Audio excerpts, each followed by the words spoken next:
डोंबिवलीहून महत्त्वाची ब्रेकिंग येत आहे। 29 डिसेंबरला कल्याण सिल्ड रोडवर झालेल्या गोळीबार प्रकरणी डोंबिवली मानपाडा पोलिसांनी अबू सलीमचा हस्तक राजू हटकरला अटक केली आहे। शिवसेना पदाधिकारी अमित पाटीलची हत्या करण्यासाठी आलेल्या 2 अज्ञातांनी अमित पाटील समजून अंगरक्षक विकी शर्माला गोळ्या झाडल्या, त्यात विकी शर्माचा मृत्यू झाला होता। मात्र घटनास्थळी बादशाह यादवचे ड्रायव्हिंग लायसन्स मिळाल्याने पोलीस राजू हटकर व नागेश सोनवले या दोघांना अटक करण्यामध्ये पोलिसांना यश आलेलं आहे। मात्र या घटनेचा मास्टरमाइंड कोण आहे याचा खुलासा उत्तर प्रदेशातील कानपूरमध्ये पोलिसांनी आर्म ऍक्ट मध्ये अटक केलेला अजय वर्मा जेव्हा मानपाडा पोलिसांच्या ताब्यात मिळेल त्यानंतरच खऱ्या अर्थाने या गोळीबार प्रकरणाचा मोठा खुलासा होण्याची शक्यता आहे।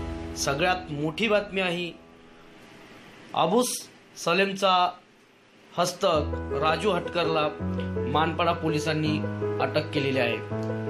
ही महत्त्वाची ब्रेकिंग आहे। सगळ्यात महत्त्वाची बातमी डोंबिवलीवरून येत आहे। अबू सलीमचा हस्तक राजू हटकरला मानपाडा पोलिसांनी अटक केलेली आहे। उत्तर प्रदेशामध्ये कानपूरमध्ये